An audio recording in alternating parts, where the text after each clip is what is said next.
आप सबको the hot issue के 13th एपिसोड में वेलकम करता हूं।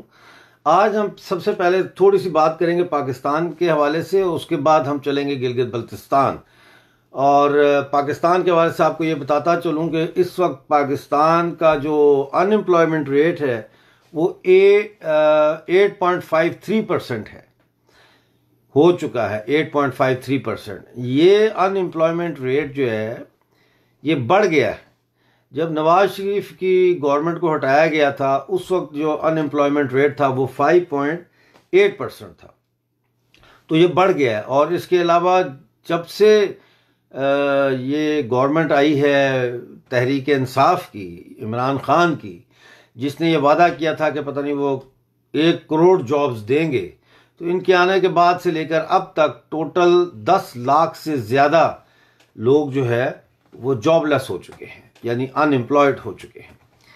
तो एक तो मैं ये आपके साथ शेयर करना चाह रहा था कि किस तरीके से पाकिस्तान जो है वो डाउनहिल जा रही है, उसकी इकॉनमी और उसकी जो समाज के अंदर जो उसकी होमोजेनिटी थी, कभी अगर थी तो वो पहले से भी बहुत ज़्यादा ख़राब हो चुकी है। मैं चाहूँगा कि आप लोग ये जो लाइव शो हो रहा है इसको अपने दोस्तों के साथ शेयर करें और इनके लिंक्स अपने दोस्तों को भेजें।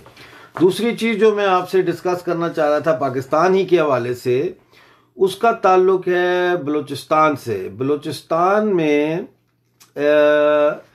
इस वक्त कोरोना की वजह से बलूचिस्तान को 10 बिलियन रुपीस का नुकसान हो चुका है ऑलरेडी, जिसमें 2 बिलियन जो है उसका तो इन्होंने सामान खरीद लिया, वो ट्रेजरी से निकल गया।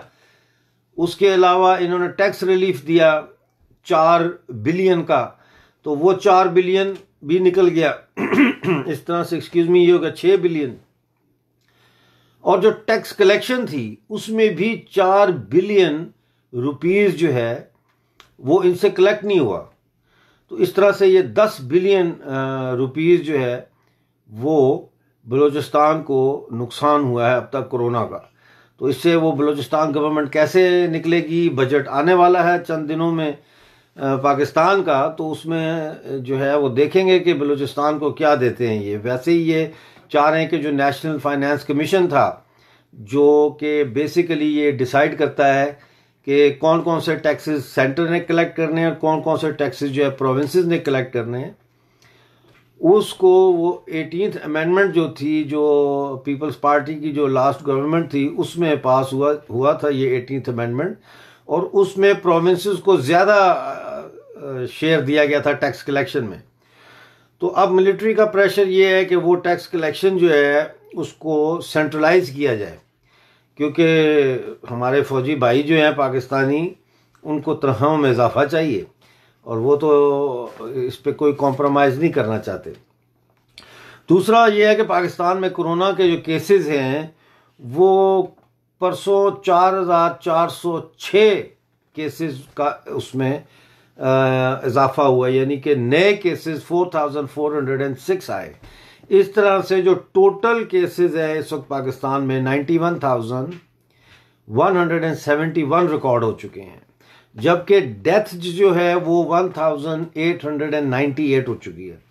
ज़ाहिर है ये फिगर जो है ये कल की फिगर्स हैं, तो अभी तक इसमें मज़ीद इजाफा हो चुका होगा। दूसरी चीज़ जो मैं अब आपकी तवज्जो दिलाना चाहता हूँ गिलगित बल्तिस्तान है। गिलगित बल्तिस्तान में एक कैंपेन ग्रुप है जिसका नाम है अवामी एक्शन कमेटी। बेसिकली ये एक राइट विंग रिलीजियस ऑर्गेनाइजेशंस के ऊपर मुश्तमिल एक कैंपेन ग्रुप है, लेकिन ये काफ़ी एक्टिव रहा है। इसमें इस ग्रुप में स्प्लिट भी हुई और उस स्प्लिट के नतीजे में गिलगित बल्तिस्तान की एक नामवर शख्सियत हैं एहसान एडवोकेट, जो कई दफ़ा जेलों में भी जा चुके हैं। वो एहसान एडवोकेट जो है उन्होंने और उनके साथियों ने मिल के तो अवामी एक्शन तहरीक के नाम से एक पैरेलल ऑर्गेनाइजेशन भी खड़ी की है। लेकिन अभी देखना होगा कि अवामी एक्शन तहरीक जो है वो किस तरह से गिलगित बल्तिस्तान के मसाइल को लेकर अपनी तहरीक चलाती है। मैं बेसिकली तहरीकों के अंदर, पार्टियों के अंदर जो स्प्लिट्स होती हैं, मैं उसके हक में नहीं हूँ, ना मैं कभी था, क्योंकि मैं समझता हूँ कि स्प्लिट्स जो है वो बेसिकली जो ग्रास रूट लेवल पे वर्कर होता है पार्टी का या कैंपेन ग्रुप का, उसकी ताकत को कमज़ोर करते हैं। मैं ये समझता हूँ कि अनलेस कि आपको किसी कैंपेन ग्रुप से निकाल दिया जाए चार्जशीट करके, हत्तुल वसा कोशिश होनी चाहिए कि हम एक ही कैंपेन ग्रुप का हिस्सा हों, एक ही सियासी पार्टी में जिसमें हम हैं उसी में रह के काम करें, और ग्रास रूट लेवल से हम अपने जो हमारा बिलीफ है या जो हमारे मुतालबात होते हैं उनका प्रेशर बिल्ड करें ताकि वो ऊपर तक उसका प्रेशर जाए और पॉलिसी चेंज हो।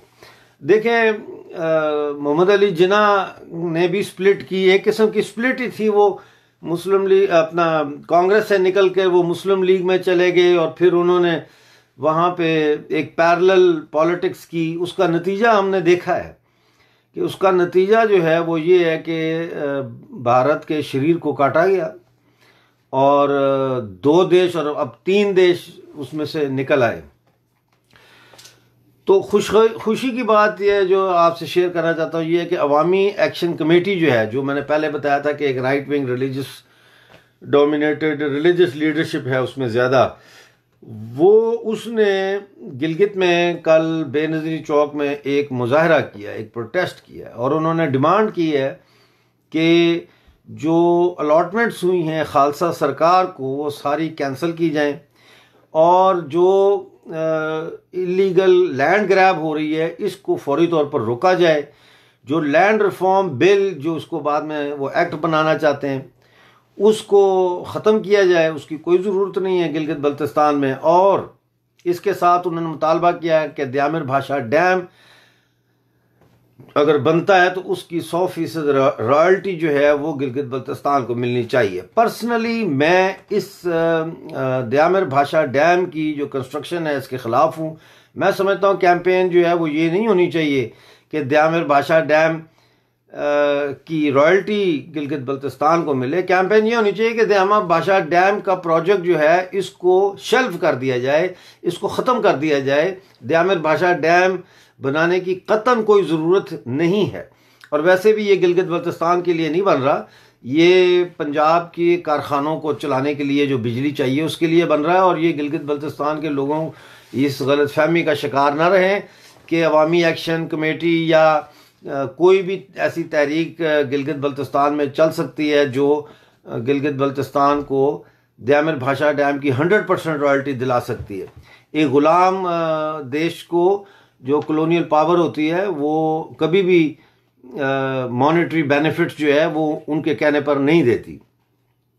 दूसरी चीज़ जो है वो ये है कि इस वक्त हमारा जो गिलगित में, एक मिसाल देता हूँ आपको, सोस्त है, ये ड्राई पोर्ट का इलाका है चाइना के साथ। तो सोस्त के हॉस्पिटल में इस वक्त डॉक्टर नहीं है। Can you believe it? सोस्त में डॉक्टर नहीं है इस वक्त, तो वहाँ पे बड़ा बुरा हाल है। और इसके लिए सोचना पड़ेगा कि हुंजा में जो इस वक्त हालत है कोरोना की, उसकी वजह से लोग बड़े परेशान हैं, तो डॉक्टर्स नहीं हैं। तो इससे हमें पता लगता है कि कितनी सिंसियर है पाकिस्तान की गवर्नमेंट, और गिलगित बल्तिस्तान के अंदर जो पाकिस्तान के सहूलतकार हैं उनका भी पता लगता है। आगे चलते हैं तो मैं आपको ये बताता चलूँ कि इस वक्त जो गंदम है वो अभी भी एक बहुत बड़ा मसला है गिलगित बल्तिस्तान के लिए। हमें इस वक्त गिलगित बल्तिस्तान में 3 लाख बोरियों की ज़रूरत है एडिशनल, लेकिन वो 3 लाख बोरियां पाकिस्तान ने देने से साफ इनकार कर दिया। उन्होंने कहा we can't be bothered with that. Not only that, they have also cut down in the existing quota for Gilgit Baltistan. जो हमारा 10 लाख बोरी का कोटा है साल का, उसमें भी उन्होंने कटौती कर दी है। तो इसका मतलब ये है कि गिलगित बल्तिस्तान में आने वाले दिनों में फूड का बहुत बड़ा क्राइसिस होगा। वो कैसे उसको टैकल करते हैं, ये अभी इसको अभी देखना पड़ेगा। गिलगित बल्तिस्तान में इस वक्त जो हालत चल रही है कोरोना के हवाले से, वो ये है कि पार्डन मी, कि कल मज़ीद 45 केसेस गिलगित बल्तिस्तान में कोरोना वायरस के सामने आए हैं। उसमें से गिलगित में 26, घांचे में 7, नगर में 4 और द्यामर में 3 और द्यामर में 3 और सकरदू में 2 और हुंजा में 1। तो ये तो ज़ाहिर है पूरी दुनिया में कोरोना सिवाय चाइना के बाकी पूरी दुनिया में फैल रहा है। चाइना ने दुनिया को तोहफा दे के कोरोना का अपने मुल्क से तो कोरोना ख़त्म कर दिया, वहाँ तो अब कोरोना के केसेस नहीं आ रहे सुनने में, लेकिन बाकी पूरी दुनिया में जो है वो कोरोना का जो सिस्टम है वो चल रहा है अभी भी। अब मैं थोड़ी सी बात इस पे करना चाहता हूँ कि कैसे गिलगित बल्तिस्तान और पीओके जो है वेस्ट जम्मू, यहाँ पे इस वक्त एक तज़ब्ज़ब की कैफियत चल रही है। एक ऐसी कैफियत से हमारे लोग दो चार हैं जैसे एक हेडलेस चिकन होती है, यानी सर कटी हुई मुर्गी की तरह। ये एक फ्रेज़ है इंग्लिश की, हेडलेस चिकन, कि वो हर तरफ भागती फिरती है, उसका कोई सिमत नहीं होती। और उसके अंदर जितने बड़े मुजरिम मैं समझता हूँ कि पाकिस्तान के सहूलतकार हैं, जैसे हाफिज़ हफीज़ुर रहमान गिलगित में और फ़ारूक हैदर वगैरह की टीम जो है वो पीओके में, इतनी ही बड़ी जिम्मेदार जो है वो मैं समझता हूँ पीओके की सियासी पार्टियाँ हैं। और मैं किसी एक को सिंगल आउट नहीं करना चाहता, तमाम सियासी पार्टियाँ जो हैं वो अपने अवाम को एक सिमत देने में कामयाब नहीं हुई। और वो लोग भी जो आज़ादी की बात करते हैं, वो दरअसल आज़ादी के लिए जो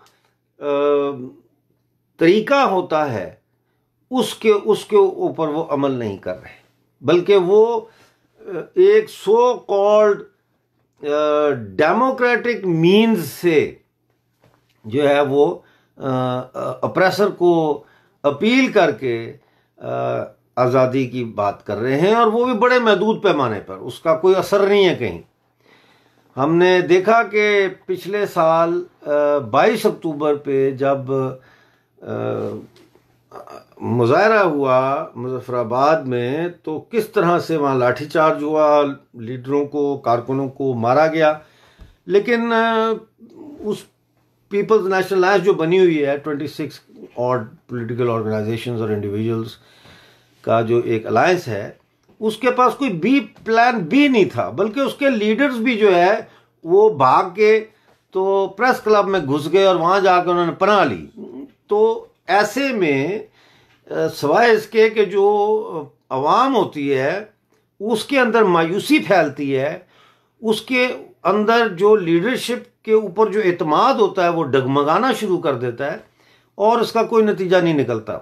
मैं डायरेक्ट जो है वो आज़ाद कश्मीर जो पीओके है और गिलगित बल्तिस्तान के अवाम से मुखातिब हूँ। मैं आपके साथ डायरेक्ट बात कर रहा हूँ और मैं चाहता हूँ कि आप भी मेरे साथ बराह रास्त कम्युनिकेट किया करें। मैं आपको ये कह रहा हूँ कि मैं आपको ना तो इस वक्त बंदूक उठाने का कह रहा हूँ, ना मैं आपको ये कह रहा हूँ कि आप अपनी जानों को ख़तरे में डालें। मैं आपको सिर्फ ये कह रहा हूँ कि आप अपने दिल और दिमाग को एक करें और उसमें दिमाग को हावी करें। मैं ये समझता हूँ कि आप जो हमारा प्रॉब्लम है इसको इस्लामी तरीके से हल करने का जो नैरेटिव है, या जो इलाके पाकिस्तान का नैरेटिव है, या जो एक सो कॉल्ड आज़ाद रियासत का जो एक नैरेटिव, वो भी पाकिस्तान का दिया हुआ नैरेटिव है, इन तमाम नैरेटिव्स के थ्रू मसला कश्मीर को देखने के बजाय साइंटिफिकली देखें, हिस्टोरिकली देखें कि हिस्ट्री क्या हमें बता रही है, और फिर उस हिस्ट्री के रोशनी में जो है वो आप फैसला करें कि आपने क्या करना है।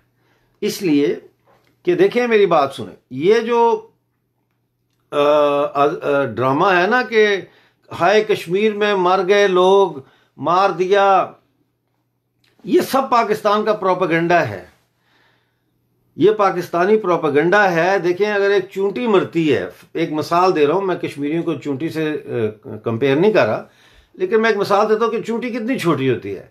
लेकिन अगर आप एक चूंटी होती है उसको आप उसका फोटो खींच के उसको लार्ज करके आप टीवी की स्क्रीन पर लगा दें तो फिर वही मेन न्यूज़ बनती है। हालांकि वो पूरे आपके जो एनवायरनमेंट है उसका एक बहुत छोटा हिस्सा है। इसी तरह से मीडिया जो है वो बड़ी सिलेक्टिव फुटेज शूट करके, एडिट करके, उसके ऊपर सनसनीखेज म्यूजिक लगा के, उसके पीछे से वॉइस ओवर डाल के वो इस किस्म का इश्तियाल अंगेज प्रोपेगेंडा करते हैं कि हमारे जो अच्छे दिल वाले लोग हैं, नेक लोग हैं, हमारे आज़ाद कश्मीर और गिलगित बल्तिस्तान के, वो उस प्रोपेगेंडे के चुंगल में आ जाते हैं और यही वो चाहते हैं। ये उनका दाना है। जैसे हम चिड़िया पकड़ने के लिए एक टोकरी होती है, एक डंडा ऐसे रख देते हैं और नीचे दाना रख देते हैं, वो चिड़िया दाने को देखती है, वो उस टोकरी को नहीं देखती है, डंडे को नहीं देखती। जैसे ही वो दाने चुगने जाती है, हम डंडा के साथ बंधी हुई जो रस्सी है उसको खींचते हैं और वो टोकरी ऊपर गिर जाती है और हम चिड़िया पकड़ लेते हैं। हम देहातों में पकड़ते नहीं थे, ऐसे ही पकड़ते थे चिड़िया, फिर छोड़ भी देते थे। तो पाकिस्तान ने ये दाना बनाया हुआ है आज़ाद कश्मीर और गिलगित बल्तिस्तान के लोगों को ज़हनी तौर पर, जिस्मानी तौर पर और इलाकाई तौर पर अपने कब्जे में रखने के लिए। मुसलमान मुसलमान मुसलमान मुसलमान मुसलमान ये करके इसको हमने छोड़ देना है। इससे हमारा कोई लेना देना नहीं है। हमारा जो केस है वो प्योर लीगल केस है, प्योर हिस्ट्री की जो रोशनी है उसमें इसको देखने की आदत डालें। और वो ये है कि 22 अक्टूबर 1947 को पाकिस्तान ने 5 एंट्री पॉइंट से हमारी रियासत पे हमला किया। हमारे महाराजा ने 26 अक्टूबर को हिंदुस्तान के साथ इलाक़ का मुआहदा किया, जिसमें गिलगित बल्तिस्तान और ये भी आज़ाद कश्मीर भी शामिल है। लिहाजा आज हमें ये तय करना पड़ेगा कि हमने इन भूखे नंगे झूठे दहशत गर्दी दुनिया में फैलाने वाले इस पाकिस्तान के और इसके हवारियों का हमने खाना बनना है, या हमने हिंदुस्तान अपने देश के साथ जुड़ना है, अपने लोगों के साथ जुड़ना है, जम्मू में जुड़ना है, लद्दाख में जुड़ना है, और फिर हमें पूरा हिंदुस्तान जो है वो हमारा मुंतज़िर है। मुझे ये समझ नहीं आती कि पाकिस्तान हमें कुत्ते की तरह हमें ट्रीट करते हैं, वो कुत्ते की तरह ट्रीट करते हैं। हालांकि मेरे पास भी कुत्ता है, मैं तो उसको बहुत अच्छे तरीके से ट्रीट करता हूं, लेकिन हमारे देश में आम तौर पर यह देखा जाता है कि कुत्तों को लोग पत्थर मारते हैं। तो एक मुहावरा है ये, लेकिन भारत वाले दोनों हाथों से हमें वेलकम कर रहे हैं। वो बाहें खोल के बगलगीर होने के मुंतज़िर हैं हमें। और हम कितने बेवकूफ़ हैं कि हम कलमे का रिश्ता इसी चक्कर से बाहर नहीं निकल रहे। तो होश करें। मैंने पहले भी कहा था, 16 साल से 25 साल तक के नौजवान जो है ये काम उन्होंने करना है। ये जितनी बड़ी लीडरशिप है उसको आप छोड़ दें, इसको रिजेक्ट कर दें, तमाम सियासी पार्टियों को रिजेक्ट कर दें। ये वक्त है, ये दुनिया बदल रही है, नए दुनिया में नए अलायंसेस बन रहे हैं और हम पीछे रह जाएंगे। हम पहले ही बहुत पीछे हैं।